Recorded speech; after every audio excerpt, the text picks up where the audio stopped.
Selamat siang kepada seluruh saudara-saudari di Indonesia. Saya Felicia, yang juga lebih akrab dikenal sebagai Felicia Tissue di sosial media. Dalam situasi pandemik yang sulit ini, saya berharap warga Indonesia akan tetap tabah dan menjaga kesehatan masing-masing.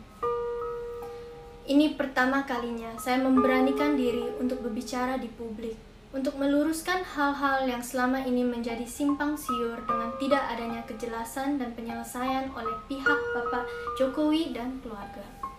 Akibatnya, akhir-akhir ini telah terjadi hujatan kejam yang dilontarkan terhadap saya dan keluarga dengan membawa isu suku, agama, dan kewarganegaraan. Setelah memilih untuk diam selama ini, saya rasa ini tidak bisa terus dibiarkan. Hujatan harus dihentikan dan publik harus mengetahui apa yang terjadi sebenarnya. Pada tahun 2016, saya diminta oleh putra bungsu Bapak Jokowi untuk bertemu dengan beliau dan Ibu Iriana, dan juga sempat diperkenalkan kepada keluarga besar beliau. Sejak berjalannya hubungan antara saya dan putra beliau, sudah beberapa kali diundang untuk menghadiri acara keluarga besar beliau, seperti pernikahan Mas Rio dan Mbak Ayang. Dalam acara tersebut, saya disediakan tempat tinggal di kediaman Mas Gibran selaku putra sulung beliau dan Mbak Selvi selaku istrinya. Saat itu saya sempat bertemu juga dengan Bude dan Pak B selaku kakak dan kakak ipar dari keluarga Ibu Iriana.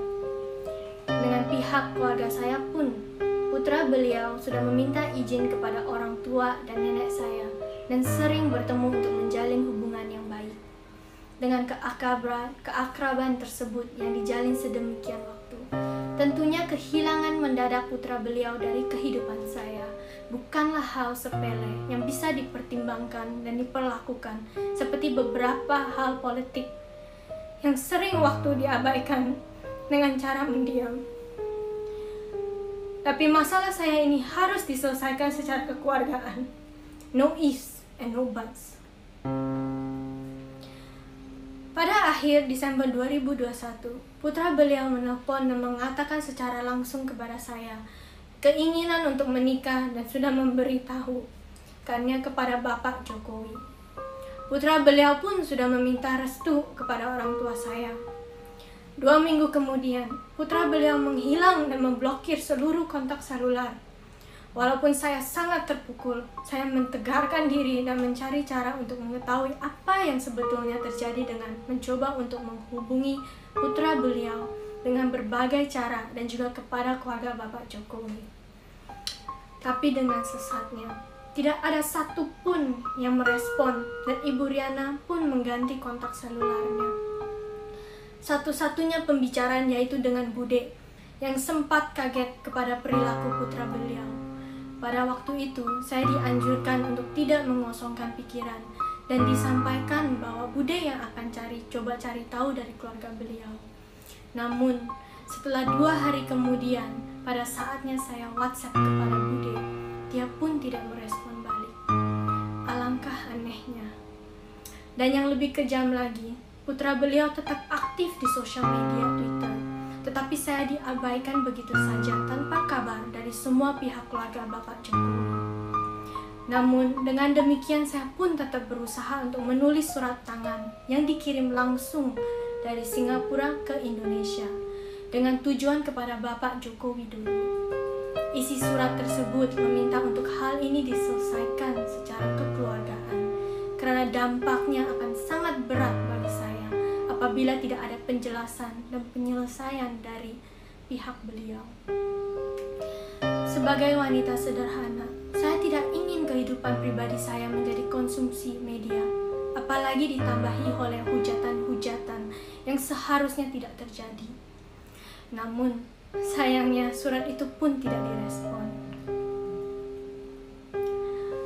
Dengan situasi tersebut, saya tetap memilih untuk diam tanpa memberitakan apapun ke media, walaupun banyaknya media-media yang coba untuk mencari tahu.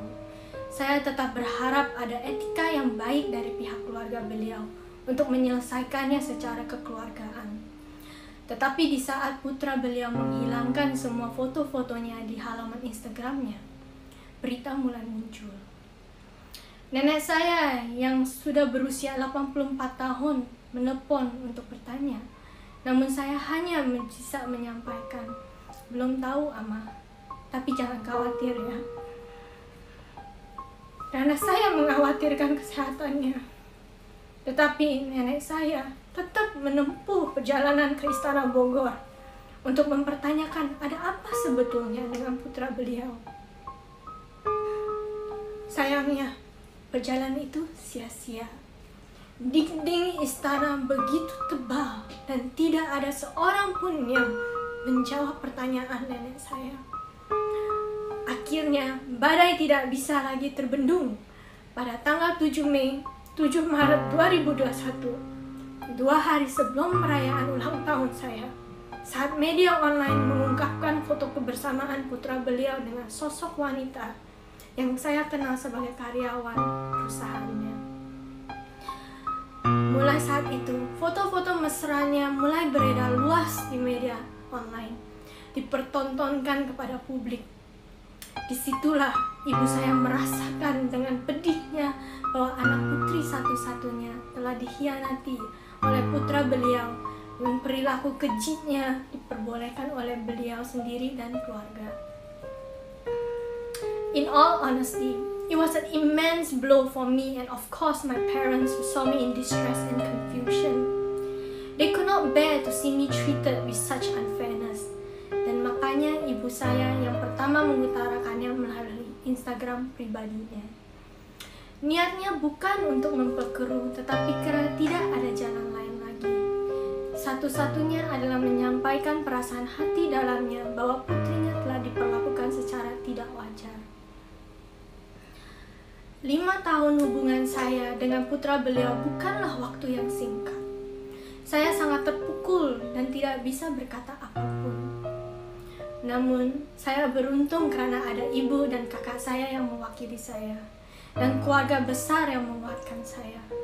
Beberapa bulan sudah berlalu, dan saya berusaha untuk membangkitkan diri dan menjalankan hidup baru saya ini. However, under the scrutiny of the public eyes, dan dengan tidak adanya etika baik dari Bapak Jokowi dan keluarga, telah memberikan peluang untuk orang-orang di sosial media untuk menggoreng dan menghujat saya dan keluarga, seperti ibu dan nenek saya, sampai saya pun secara langsung dihujat secara ras, agama, suku, keluarga negaraan, dan juga dengan menggunakan kata-kata kotor yang merendahkan harga diri saya sebagai wanita. Bisa dibayangkan dampak beratnya untuk saya dan keluarga. Saya rasa Bapak Jokowi yang juga mempunyai anak perempuan dan juga cucu-cucu perempuan bisa merasakan sebagai orang tua apabila ini terjadi kepada pihak beliau. Saya ingin tegaskan, ini bukan masalah jodoh atau tidak berjodoh, ini tapi masalah etika dalam penyelesaian masalah kekeluargaan. Saya ingin bisa menjalankan hidup saya dengan legowo, tanpa selalu diusik. Karena tidak ada penyelesaian baik dari pihak beliau, maka saya harus berbicara yang sebenar-benarnya kepada publik, agar saya dan keluarga tidak dipertanyakan lagi satu persatu, apalagi diusik dengan hujatan yang kejam. Seharusnya lelaki wajib melindungi wanita, tapi pada saat ini saya berdiri dengan tegar untuk diri sendiri. Seperti yang dikatakan almarhum Gus Dur, sosok pemimpin moderat yang sangat saya kagumi. Pancasila dan konstitusi begitu mudah diucapkan oleh para elit dan penguasa. Namun, mengapa mereka begitu sulit melaksanakannya? Sebelum saya mengakhiri video ini, saya ingin mengucapkan selamat Hari Waisak bagi seluruh umat yang merayakannya. Terima kasih.